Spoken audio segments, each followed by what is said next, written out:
किसी की बातचीत चल रही होती है, वो प्रसारण होता है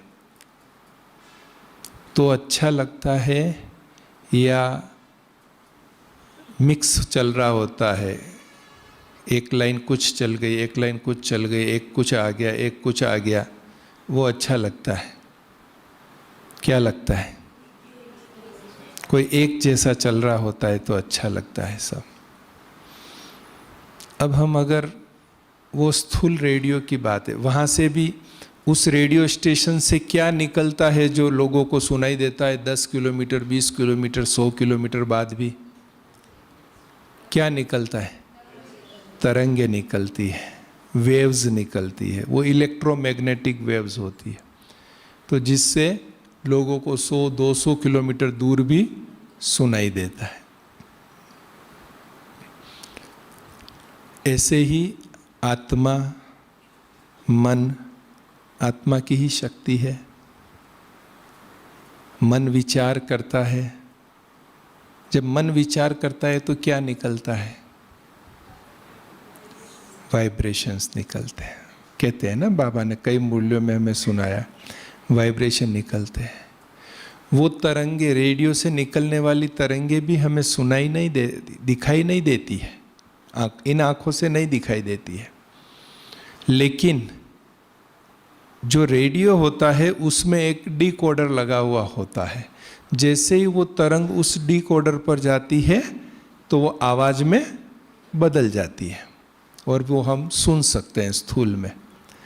ऐसे ही मन में जो विचार चलते हैं, वो विचार जिन तरंगों के रूप में, वाइब्रेशन के रूप में निकलते हैं, तो इन आँखों से वो दिखाई नहीं देते हैं, लेकिन जैसे ही वो दूसरी आत्मा को टच करते हैं, उस आत्मा की जितनी पावरफुल मशीन है, डिकोडर मशीन, वो उनसे फील करती है, किसकी? शांति की, प्रेम की, खुशी की, भय की, नफरत की, घृणा की, जलसी की, शक्ति की, सुख की, वो फीलिंग आती है उसको। जैसे ही वो वाइब्रेशन उस तक पहुंचता है, तो आपके सामने कोई व्यक्ति आता है, आप खुश हो जाते हो, उसको देख, उसने कुछ बोला नहीं है, केवल उसका चेहरा देखा हमने और मन में खुशी छा जाती है। और दूसरा कोई व्यक्ति आता है तो मन उदास हो जाता है, भय में आ जाता है, उसने भले कुछ नहीं बोला है, क्योंकि वो वाइब्रेशन ही आत्मा को वो टचिंग करा रहे होते हैं। तो अभी हमको मनसा से शकास देना है। तो हमारा दूसरा, आपने देखा होगा कि रेडियो स्टेशन का टावर जितना नीचा होता है उतना उसका स्कोप, फैलाव जो है वो कम होता है, और टावर जितना ऊंचा होता है उतना वो ज़्यादा एरिया को कवर करता है। जैसे अपना रेडियो मधुबन है यहाँ, वो रेडियो मधुबन ऐसे तो शांतिवन में उसका स्टेशन होना चाहिए, तो अगर शांतिवन में वो स्टेशन लगाता तो 30-40 किलोमीटर या 10 किलोमीटर तक ही वो जाता, लेकिन हमारे यशवंत भाई जी ने उसका स्टेशन कहाँ लगाया? अचलगढ़, जो इस अरावली पर्वत की बहुत ऊंची चोटी है, वहाँ लगाया। तो क्या होता है, 200 किलोमीटर तक, 150 किलोमीटर तक वो सुनाई देता है, क्योंकि ऊंचा है तो ज़्यादा तक कवर हो रहा है। तो ऐसे ही अगर हमें मनसा से सकाश देना है तो हमें आत्मा को ऊंची स्थिति में रखना पड़ेगा। हम इस शरीर में रख के देंगे तब भी सकाश तो दे सकते हैं, लेकिन वो कम लोगों तक जाएगा।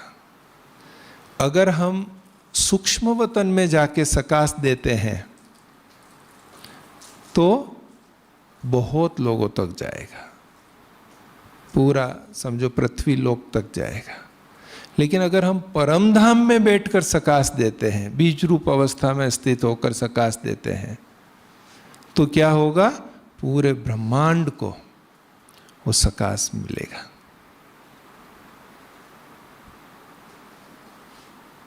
एक बार रतन मोहिनी दादी जी से हमने पूछा था कि दादी जी, कोई व्यक्ति बीमार है, उसको हमें सकाश देनी है। कोई बच्चा है, उसका एग्ज़ाम है, उसको हमें सकाश देनी है। किसी व्यक्ति का बिजनेस में लॉस हो गया है, उसको हमें सकाश देनी है। किसी व्यक्ति की घर में झगड़ा चल रहा है, उसको हमें सकाश। ऐसे हमारे संपर्क में कई व्यक्ति आते हैं, हर एक की अलग अलग परिस्थिति है, हमको उनको सकाश देनी है। तो हम कैसे योग में बैठे तब एक एक को सकाश देवे, क्या करें? ऐसा दादी जी ने प्रश्न पूछा था। दादी जी को हमने पूछा था तो दादी जी मुस्कुराए। दादी जी कहा कि ठीक है, योग में बैठते हैं और ऐसे एक एक को सकाश देनी है तो भी बाबा को याद करके दे सकते हैं, पर जो श्रेष्ठ पुरुषार्थी होते हैं, जिनकी अवस्था बहुत ऊंची होती है, वो ऐसे एक एक को सकाश नहीं देते हैं। वो बाबा के पास, बाबा की याद में परम धाम में स्थित हो जाते हैं, मास्टर ज्ञान सूर्य बन जाते हैं, विश्व कल्याणकारी स्थिति में स्थित हो जाते हैं। और वहाँ बाबा से शक्ति लेके, जैसे बाबा से तो शक्ति मिल ही रही है, वो रिसीव कर रही है आत्मा, वो बाबा से शक्ति रिसीव करके बस खुला रहता है तो सबको सकाश मिलती है। तो जिसको जो चाहिए वो सब मिल जाता है। बीमार व्यक्ति को वो ताकत मिल जाती है, एग्जाम वाले को वो एकाग्रता मिल जाती है, झगड़े वालों को वो समाने की शक्ति मिल जाती है, लॉस जिसका हुआ है उसकी बुद्धि खुल जाती है, नया आइडियाज मिल जाता है। तो ये केवल हमें बाबा की गहरी याद में रहना है तो आत्मा से निकलने वाली वो किरणें, वो वाइब्रेशंस, वो हर एक को पहुंच जाएगा और जिसको जो चाहिए वो मिल जाएगा। ऐसे भी कई हैं जिनको हम डायरेक्ट याद नहीं कर रहे हैं, लेकिन वो हमें याद कर रहे होते हैं, तो उनको भी सकाश मिल जाएगी ऑटोमेटिक। तो ये एक बहुत बहुत पावरफुल अवस्था है कि जिससे हम पूरे विश्व को जो चाहिए वो सकाश में दे सकते हैं। अब उसका स्थूल एग्जाम्पल देखिए, ये इलेक्ट्रिसिटी है। एक ही इलेक्ट्रिसिटी पावर हाउस से आ रही है, उसी इलेक्ट्रिसिटी से पंखा चल रहा है, एसी चल रहा है जो हमें ठंडक दे रहा है, उसी इलेक्ट्रिसिटी से ये लाइट चल रही है जो हमें रोशनी दे रही है, उसी इलेक्ट्रिसिटी से बाथरूम में गीज़र चल रहा है जो हमें गर्म पानी दे रहा है, उसी इलेक्ट्रिसिटी से रोटी की मशीन चल रही है जो रोटियां बना के दे रही है। एक ही इलेक्ट्रिसिटी, लेकिन उपयोग कितने हैं अलग अलग। तो ऐसे ही जब हम योग में बाबा के पास होते हैं तो हमारे आत्मा से निकलने वाले वाइब्रेशंस वो सबको अलग अलग प्राप्तियां कराती है। अब हमने एक एक को याद किया तो क्या होगा? वो बाबा की पावरफुल याद नहीं रहेगी, फिर वो आत्माएं याद आएगी। आप बैठो, आप सकाश दे रहे हो किसी को याद करके, तो कौन आ रही है याद? बाबा भी याद आ रहा है, लेकिन साथ साथ में वो देहधारी भी याद आ रहे हैं, और वो देहधारी याद आते आते कभी हमें ही नीचे ले आएंगे। जो हम श्रेष्ठ स्थिति में स्थित होना चाहते हैं उससे क्या होगा? हम खुद नीचे आ जाएंगे उनको याद करते हुए। तो देहधारियों, अच्छा सपोज याद आ जाता है, चलो हम बाबा की याद में ही गहरे बैठे और याद आ जाता है कोई भी देहधारी का चेहरा, तो एक ही पावरफुल उसका भला हो, उसका कल्याण हो, वो खुश रहे, वो आनंद में रहे। कल्याण में सब आ ही जाता है, उसका कल्याण हो, बस यही केवल, और स्पेशली उसके लिए कोई थॉट नहीं हो, लेकिन उसका भला, उसका कल्याण, तुरंत बाबा की याद में चले जाए। तो कोई भी व्यक्ति, वस्तु, स्थान, घटना, कुछ भी याद आवे योग में बैठते समय, आते हैं, आ जाते हैं, क्योंकि इस शरीर में है, समाज में रह रहे हैं, घर परिवार में रह रहे हैं, सबके बीच है, संगठन में है, बातें हो रही है, 24 घंटा है, सुबह से शाम तक कई परिस्थितियां आ रही है, तो याद आना स्वाभाविक है। और विशेषकर योग में बैठेंगे तभी याद आएगा वो सब चीज़ें भी। तो भले याद आवे, न घबराना है, न हताश होना है कि अरे मैं योग में बैठता हूँ और यही याद आ जाते हैं, यही कोई बात है, आने दो। कि हमको क्या करना है? गुड विशेस, शुभ भावना की सकाश। उसकी इंडिविजुअल प्रॉब्लम में न जाए तो अच्छा है, कि वो क्या प्रॉब्लम में है उसमें जाने की हमें ज़रूरत नहीं है। हम तो बस इलेक्ट्रिसिटी सप्लाई कर लेवे, उसको जो इंस्ट्रूमेंट चलाना होगा वो चला लेगा। हम तो योग की करंट उनको भेज देवे। हो सकता है कि हम उनको केवल लाइट के लिए सोच रहे हैं, लेकिन उसको तो गर्म पानी भी चाहिए, उसको तो ठंडक भी चाहिए, और भी कुछ चाहिए। तो अच्छा है ना, हमें सीधा इलेक्ट्रिक कनेक्शन ही दे देवे, फिर उसको जो यूज करना है करे।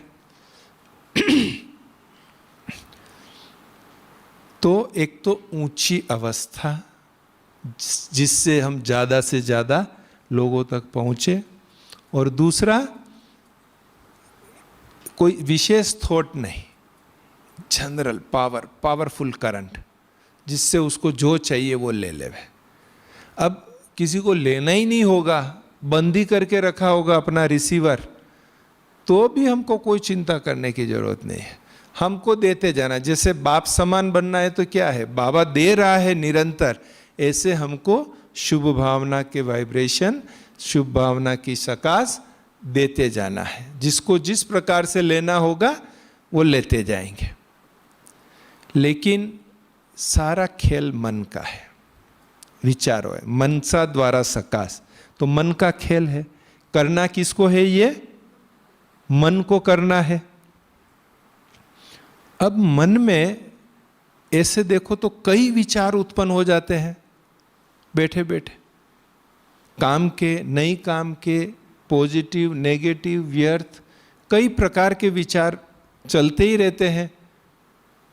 कोई बहुत हम उनको कंट्रोल कर पाए ऐसा होता नहीं है, चलता रहता है।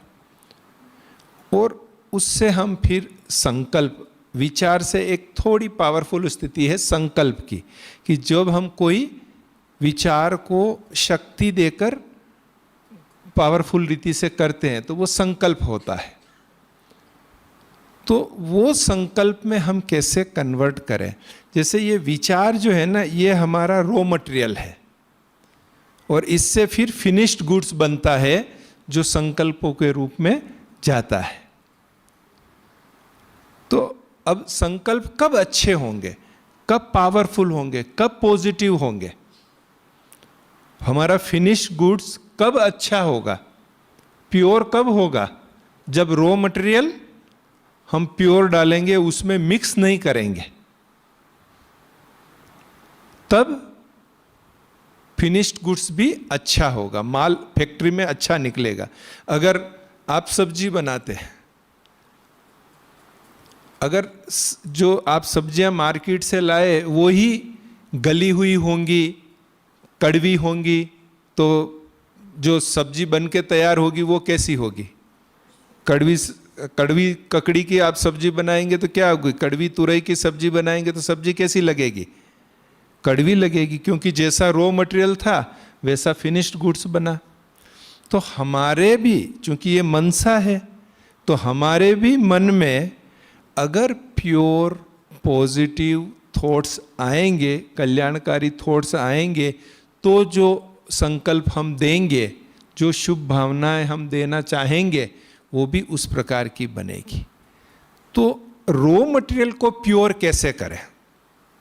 मनसा सेवा में जो सबसे महत्वपूर्ण कार्य हमें करना है वो है रॉ मटेरियल को प्योर करना, तभी मनसा सेवा हो सकती है।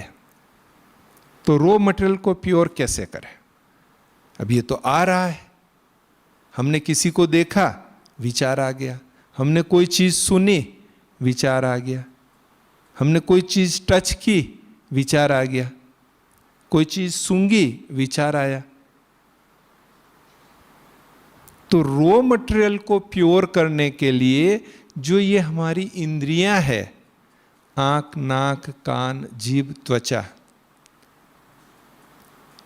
इनके द्वारा जो अंदर सूचना जा रही है उसको प्योर करना है।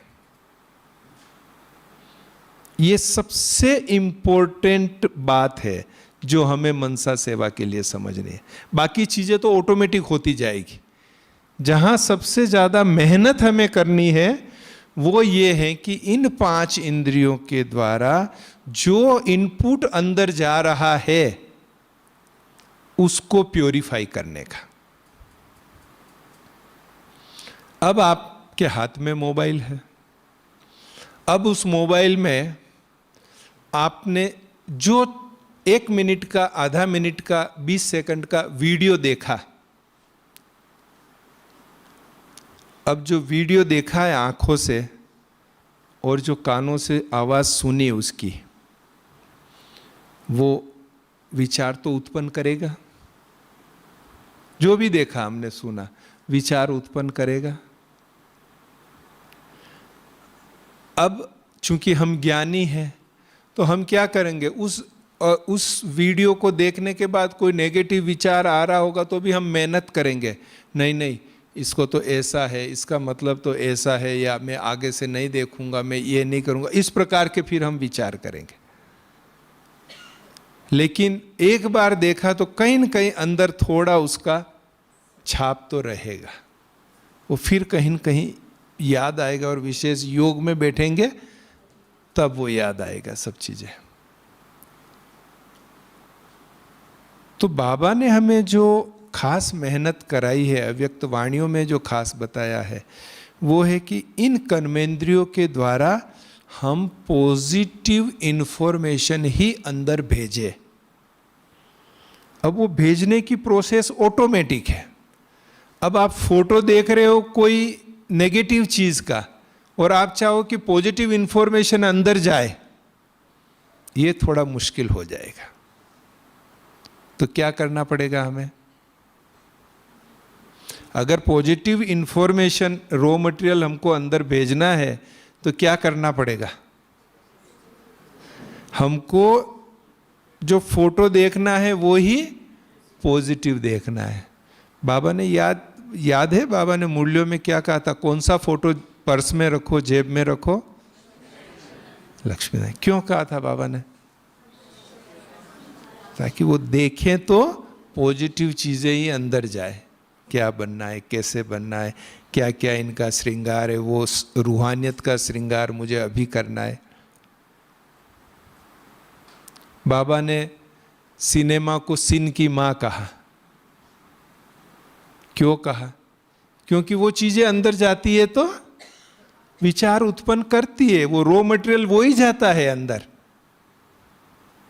तो मेहनत करनी है कि इन 5 इंद्रियों से मनसा में बनती है जो आंख, नाक, कान, जीभ, त्वचा, इनको प्योरीफाई करना है। और जैसे ही ये प्योरीफाई, इसमें टाइम लगता है क्योंकि पुराने संस्कार भी हैं, लेकिन जब हम इंफॉर्मेशन प्योरीफाई देना शुरू करेंगे तो जो आउटपुट निकलेगा, हमारे मन के जो संकल्प बनेंगे और संकल्पों के बाद जो हमारे शब्द बनेंगे और शब्दों के बाद जो हम व्यवहार में आएंगे, कर्म में आएंगे, वो सब भी क्या होगा? पॉजिटिव और कल्याणकारी होता जाएगा। बाकी नेगेटिव गया तो नेगेटिव आएगा। कंप्यूटर की भाषा में कहते हैं गार्बेज इन गार्बेज आउट, कि अगर हमने फीडिंग ही गलत किया, कचरा डाला, तो रिजल्ट भी क्या आएगा? कचरा ही आएगा। तो जो अभी हमें मेहनत करनी है वो हमें अपने आप पर करनी है कि इन इंद्रियों के द्वारा हम कैसे प्योर इंफॉर्मेशन अंदर भेजें। जब प्योर इंफॉर्मेशन अंदर गई तो फिर जो हम मुरली पढ़ते हैं, डेली बाबा की मुरली सुनते हैं, बाबा के साथ हम जो योग करते हैं, अमृत वेला करते हैं, मुरली से पहले करते हैं, ट्रैफिक कंट्रोल का करते हैं, नुमा श्याम का करते हैं, तो उस ज्ञान योग के द्वारा वो प्योर इंफॉर्मेशन पॉजिटिव गुड्स में बदल जाएगी, हमारे पॉजिटिव संकल्प में बदल जाएगी, पॉजिटिव शब्दों में बदल जाएगी। फिर जो पुराने संस्कार है वो धीरे धीरे मर्ज हो जाएंगे और ये पॉजिटिव संस्कार इमर्ज हो जाएंगे, ये बनना शुरू हो जाएगा। मतलब ये पूरा जैसे ये बाहर कारखाने होते हैं ना, ये अंदर का पूरा कारखाना है जहाँ ये सब प्रोसेस चलती रहती है। अब हमको इसको समझना है। हम रूहानी साइंटिस्ट हैं, वो जिस्मानी साइंटिस्ट हैं, हम कौन हैं? रूहानी साइंटिस्ट। इसमें वो नहीं कि इसमें पढ़ा हुआ कि कोई ग्रेजुएशन होना चाहिए या पोस्ट ग्रेजुएशन होना चाहिए या प्रोफेशनल डिग्री होनी चाहिए, उसकी कोई ज़रूरत नहीं है। ये बाबा की इस यूनिवर्सिटी में आए तो हमको सब डिग्रियां मिल गई। इस यूनिवर्सिटी में बाबा ने हाईएस्ट डिग्री दे दी हमें। बस हमको ये मन का वैज्ञानिक बन जाना है, ये रूहानी वैज्ञानिक बन जाना है कि ये कैसे सब हो रहा है अंदर प्रोसेस। बाकी की चीजें बाबा कर रहा है, ज्ञान भी उसने सुना दिया, सेंटर बना दिया जहां हम रोज जाएं, मुरली सुने, योग करें, ब्रह्मा भोजन खाएं, ये सब व्यवस्था बाबा ने खड़ी कर दी। रोज मुरली, रोज आप सोचो, नई नई बातें वो सब कर दी। लेकिन जो ये इनपुट वाली बात है ना, ये हमारे पर ही छोड़ दी है और उसमें कृपा नहीं करता है बाबा। लेकिन कृपा का अर्थ बताता है कर्पा। कर्पा का क्या अर्थ है? कर और पा। जो इनपुट हमने भेजा है वही हमको रिजल्ट मिलेगा, कर्पा। तो मनसा के लिए ये गेट, पांचों इंद्रियों के गेट, अभी देखो आंख तो चलो कोई ऐसा सीन है तो हम बंद भी कर देंगे क्योंकि इसको दरवाजे दिए हैं, वो दरवाजे हम बंद भी कर सकते हैं। लेकिन ये तो बिना दरवाजे के हैं।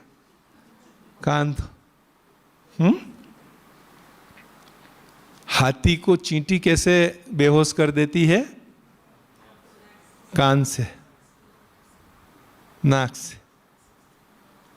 ये बिना दरवाजे के हैं। अच्छे ज्ञान में चल रहे होंगे, बहुत अच्छे, एकदम निश्चय बुद्धि। एक कोई डाउटफुल बात किसी ने बता दी, मन में चक्कर चालू हो जाएगा उस डाउटफुल बात का। रूठ जाएंगे, क्लास में आना छोड़ देंगे, ज्ञान छोड़ देंगे, सेंटर चेंज कर देंगे, क्या क्या कर देंगे एक डाउटफुल बात से। ये इसका प्रभाव है। तो यहां हमको अपना धर्मराज बनना है।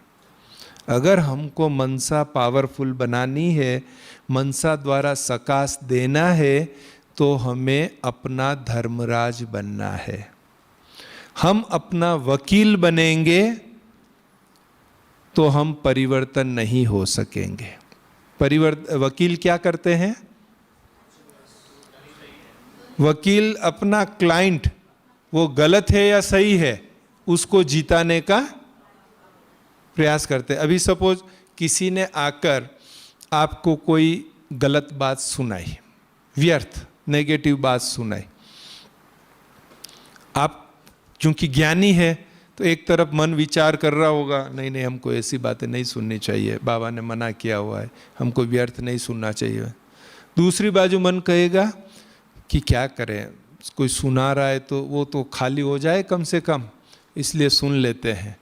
चलो सुनेंगे तो एटलीस्ट ये तो हल्का हो जाएगा। वो वकील बन गया मन हमारा, वो बातें सुननी है उसकी वकीलात करने लग गया मन। चलो हम बड़े हैं तो इनकी बात सुन लेते हैं, हम ज्ञान में ये नया आया है ये पुराना है तो हम इनकी बात सुन लेते हैं। मन के पास कई आर्ग्यूमेंट आ जाएंगे फिर कि हाँ ये बात हमको सुननी चाहिए। अच्छा सुन ली, फिर क्या हुआ? इंफॉर्मेशन रॉ मटेरियल कौन सा गया अंदर? व्यर्थ और नेगेटिव का। प्रोडक्ट क्या मिलेगा हमको? व्यर्थ और नेगेटिव मिलेगा। सीधा सीधा हिसाब है, कर और पा, और कुछ नहीं है यहां गणित, ये सीधा गणित है। 2 + 2 4 है। तो यहां हमको अपना धर्मराज बनना है। नहीं मतलब नहीं। अगर आपको मनसा सेवा करनी है वास्तव में, तो अपना धर्मराज बनना ही पड़ेगा इन 5 इंद्रियों के प्रति। 5 इंद्रियों के प्रति धर्मराज बनना पड़ेगा। हो सकता है कि उससे सामने वाले व्यक्ति को थोड़ा सा दुख हो, टेम्परेरी, लेकिन वो भले टेम्परेरी। अगर हम बुखार आया और इंजेक्शन लगा रहे हैं तो डॉक्टर खराब है कि अच्छा है? इंजेक्शन लगा रहा है तो डॉक्टर खराब है कि अच्छा है? क्यों? दर्द दे रहा है तो किसके लिए दे रहा है दर्द? हमको ठीक होने के लिए ही दे रहा है ना दर्द। तो डॉक्टर अच्छा है, दर्द दे रहा है तो भी अच्छा है। तो अगर हमने अपने इन इनपुट्स को पॉजिटिव करने के लिए धर्मराज बन के किसी को रोका, मना किया किसी चीज के लिए, उसको टेम्परेरी दुख हो तो चिंता नहीं करने का, वो टेम्परेरी है। लेकिन उससे आप भी बच जाएंगे, वो भी बच जाएगा, दोनों बच जाएगा। ये बहुत इंपॉर्टेंट बात है कि इसमें हमारे मन को शुद्ध करना बहुत जरूरी है। मन सबसे ज्यादा जो है डिस्टर्ब होगा, मनसा सेवा सबसे कम हो जाएगी अगर हम परमत, पर चिंतन और पर दर्शन में रहेंगे। तो यहां अपना धर्मराज बनना है। मैं मेरे जीवन का एक प्रैक्टिकल एग्जाम्पल सुनाता हूं आपको, ताकि आपको आइडिया रहे। मैं सेंटर से मधुबन रहने आया था। पहले 10 साल तक आता था, 1-2 महीना 15 दिन सेवा करके जाता था। जब परमानेंट रहने आया तो एक भाई जो मुझे जानता था, समर्पित भाई, वो मुझे आके कुछ इधर उधर की बातें सुना देता था, वो जो व्यर्थ थी। मैंने सोचा ये व्यर्थ को तो बंद करना पड़ेगा, क्योंकि मुझे व्यर्थ से बिल्कुल ही मैं अलग रहता हूँ। मुझे व्यर्थ में जाना ही नहीं है। कोई कुछ भी कहता हो, मुझे व्यर्थ में नहीं जाना है। पर वो आके सुनाता था। अब मुझे होता था कि इसको बंद करूँ। अब मैं नया नया था आबू में, मैंने कहा इसको करूँ तो कैसे करूँ। पर जब 2-4 बार हुआ, फिर मैंने कहा नहीं, ये तो फिर मुझे, ये सोने के बर्तन में क्या है, कचरा ही भरता रहेगा। ये तो सोने का बर्तन है, यहाँ तो शेरनी का दूध चाहिए, प्योर ज्ञान चाहिए, पॉजिटिविटी चाहिए। उस दूध में एक बूंद भी अगर विष की आ गई तो क्या हो जाएगा, पूरा दूध खराब हो जाएगा। नहीं, ऐसा नहीं चाहिए।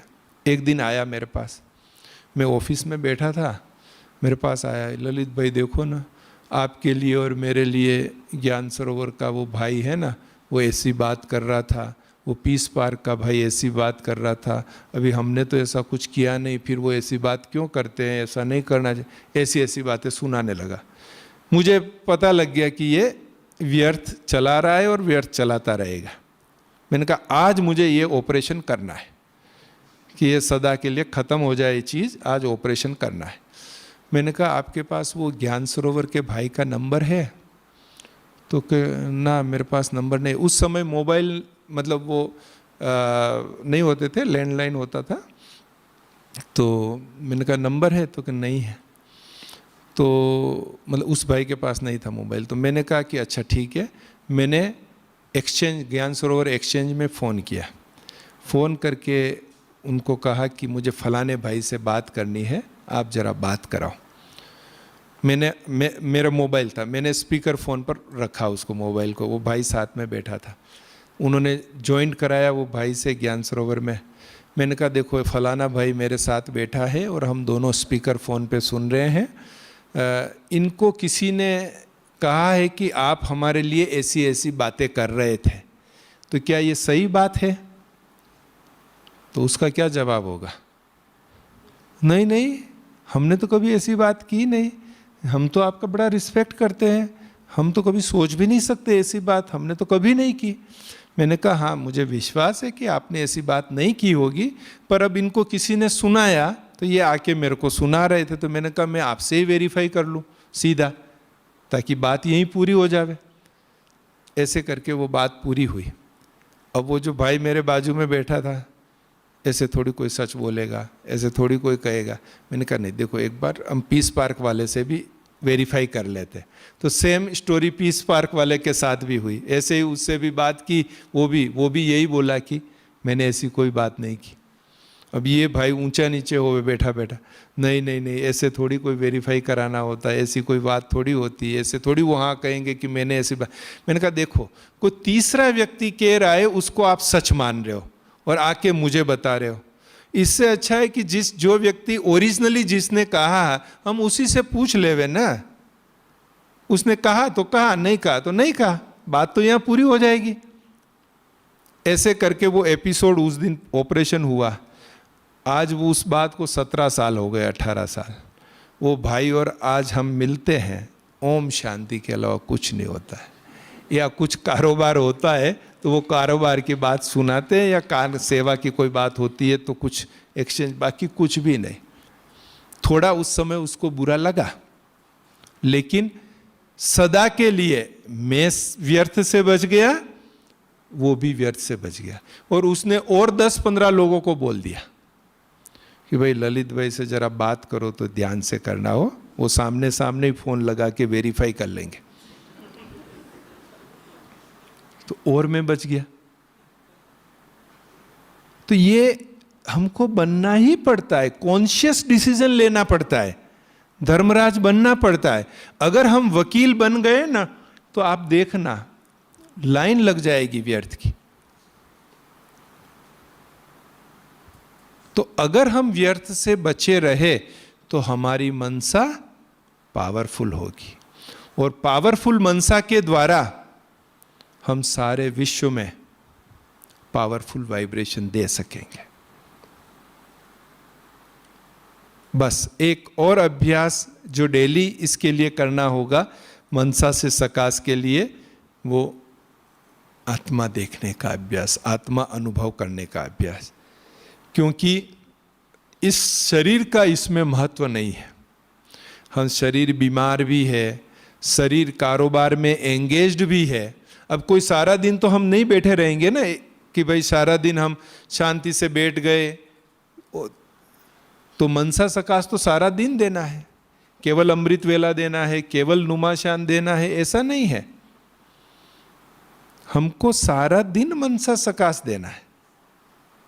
हम कुछ भी कर रहे हैं, हमारे मन से क्या निकले? पावरफुल पॉजिटिव वाइब्रेशंस ही निकले। एक आदत पड़ जाए, एसी चालू करते हैं तो ठंडी हवा ही आती है ना, ऐसी यहां पर आदत पड़ जाए कि सदा शुभ भावना, शुभ कामना के ही संकल्प निकले। और इसके लिए बहुत अभ्यास की जरूरत है। 2010 में यज्ञ में एक प्रोजेक्ट चला था, billion minute of good wishes bank. बाबा ने मुझे निमित्त बनाया था उस प्रोजेक्ट को बनाने के लिए, पर तब से मेरा खास अटेंशन गया।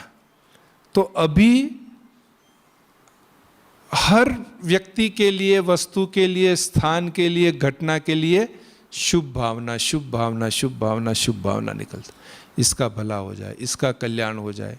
मोबाइल हाथ में है तो ये अच्छा चले, इसकी बैटरी लंबी चले, ये ठीक रहे। किसी अभी अगर मेरे पास फ़ोन आता है तो मैं तुरंत फ़ोन उठा नहीं लेता हूँ। फ़ोन देख के उसको 3 सेकंड, 2 सेकंड, 5 सेकंड पहले गुड विशेस देता हूँ, तो तेरा काम हो जाए, तुम खुश हो जाओ, तुम आनंद में रहो। वो करने के बाद फिर फोन उठाता हूँ, धरनी तैयार हो जाती है पॉजिटिविटी की।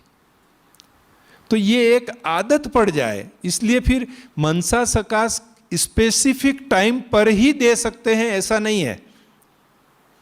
हर परिस्थिति में, हर जगह, हर रूप में हम दे सकते हैं, लिमिट में नहीं बांधना है। पर मन की अवस्था ही ऐसी हो जाए जो सदा पॉजिटिव पॉजिटिव पॉजिटिव ही निकलता रहे। नहीं तो क्या होगा, सारा दिन हम ऐसे ही रहेंगे, चलो अमृत वेला बैठेंगे तभी हम मनसा सकाश देंगे, या नुमा शाम को बैठेंगे तभी मनसा सकाश देंगे, या अगर किसी को मनसा सकाश देनी है तो सब काम छोड़ो और बैठ जाओ एक बार, फिर मनसा सकाश देंगे। हमारा तो जीवन ही योगी जीवन है, और जब जीवन ही योगी जीवन है तो हर समय वही चीज निकलती रहे, हर समय। वो भक्ति में बताते हैं, हनुमान का छाती चीरा तो क्या निकला, राम। तो यहां भी मन में कभी भी कुछ भी हो, उसका भला हो, उसका कल्याण, वो खुश रहे, वो आगे बढ़े, वो आनंद में रहे, उसके काम हो जावे, वो निरोगी रहे, सदा पॉजिटिव निकलता रहे।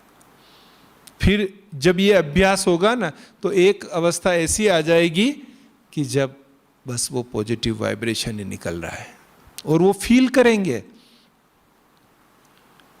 हम बहुत गर्मी, बहुत ज़्यादा गर्मी, 45 डिग्री से पसीना से हम मार्केट से आ रहे हैं, और हम अपने रूम में गए और एकदम ठंडी हवा का महसूस हुआ, एकदम ठंडी हवा महसूस हुई, तो हमको क्या लगेगा, एसी चालू है। तभी एकदम इतनी गर्मी में से आए तो ठंडी हवा महसूस हुई। एसी बोलेगा नहीं कि मैं चालू हूं, बोलेगा एसी कि मैं चालू हूं, वो नहीं बोलेगा। लेकिन हमें कैसे पता लगेगा एसी चालू है, कैसे पता लगेगा, उस ठंडी हवा जो महसूस होगी उससे पता लगेगा एसी चालू है। तो ऐसे ही कोई भी हमारे पास आएगा ना, रोता हुआ, दुखी, परेशान, आते ही हमारी दृष्टि दो मीठे शब्द देखते ही ठंडा, एकदम आराम हो जाएगा उसको। ये मनसा सकाश है। कोई दूर भी होगा, हमारी कहीं बात चल रही होगी, कहीं पर भी कोई दो लोग हमारी बात कर रहे होंगे, तो भी उनको खुशी की अनुभूति होगी, प्रेम की अनुभूति होगी। मैं ज्ञान में आया उसके पहले भक्ति करता था बहुत, तो एक ही संकल्प था फिर मन में उस समय कि कोई भी मुझे याद करे तो उसे भगवान याद आवे। ये एक संकल्प मैंने मन में रखा था कि कोई भी मुझे याद करे किसी भी कारण से, तो उसे कौन याद आवे, भगवान याद आवे उसको। मैंने कहा ऐसा कुछ करना है मुझे जीवन में। फिर तो बाबा मिल गया और रास्ता भी मिल गया कि कैसे भगवान याद आवे, कि हम अपने जीवन को ऐसा बनावे जो जब कोई हमें याद करे तो कि वो तो भगवान याद आवे उसको। तो ये एक निरंतर अवस्था है मनसा से सकाश देने की। हाँ, पूरे विश्व को देना है तो हम ऊपर की स्थिति में स्थित रहें, तो सारे विश्व को, सारे ब्रह्मांड को हमसे सकाश मिलेगा। और जब हम दूसरों को देंगे तो पहले तो अपने आप में बाबा भर ही देगा। बाबा की याद में रहेंगे तो बाबा वो सकाश भर ही देगा, और उसके आधार पर हम दूसरों को दे सकेंगे। दिव्य दर्पण, याद रखना, सकाश देने का साधन क्या है, दिव्य दर्पण। आत्मा दिव्य दर्पण बन जावे ताकि बाबा की लाइट आवे, दूसरों तक जावे, वो हर एक तक जावे। और पावरफुल करंट देना है, एक एक चीज के लिए नहीं, इतना पावरफुल करंट हो जो उसको जो चाहिए वो उसमें से ले लेवे, हर चीज उसकी जीवन में अच्छी हो जावे हमारी सकाश से। तो आप सब भट्टी में आए हैं तो हमें बहुत बहुत हमारी गुड विशेज हैं कि यहाँ से इतनी पावर, ये पावर हाउस है, ये स्थान ही पावर हाउस है, बाबा की कर्म भूमि है, तो यहाँ से इतनी पावर लेके जाएं जो सदा, जैसे अगरबत्ती क्या होती है, जलाओ तो सुगंध चारों तरफ फैलती है, फूल खिलता है तो उसकी सुगंध ऑटोमेटिक चारों तरफ फैलती, कुछ करना नहीं पड़ता है। ऐसे यहाँ से आत्मा से ज्ञान की, पवित्रता की, शांति की, प्रेम की, आनंद की, सुख की, शक्ति की सुगंध फैलती रहे और अनुभव हो सबको। जंगल में मोर नाचा किसने देखा, वो वाली बात नहीं, लेकिन अनुभव हो प्रैक्टिकली कि हाँ इनसे मुझे शांति मिल रही है, इनसे मुझे खुशी मिल रही है। वो ठंडी हवा, एसी के ठंडी हवा की तरह शांति के अनुभव हो, प्रेम का अनुभव हो, खुशी का अनुभव हो, ये सकाश है। दादी जान की कहती थी, कोई आपको देखे तो अशरीरी बन जावे, कोई आपको देखे तो अशरीरी बन जावे। कब बनेगा कोई अशरीरी हमको देखने के बाद? जब हम अशरीरी अवस्था में होंगे, तब हमको देख के सामने वाला अशरीरी बनेगा।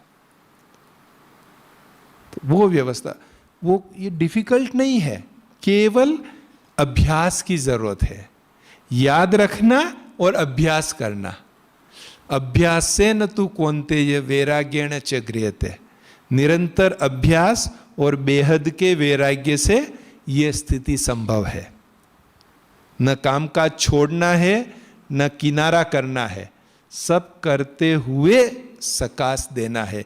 केवल मनसा को प्योर बनाना है और उसके लिए रॉ मटेरियल इंफॉर्मेशन अंदर पॉजिटिव डालनी है। ठीक है? ओम शांति।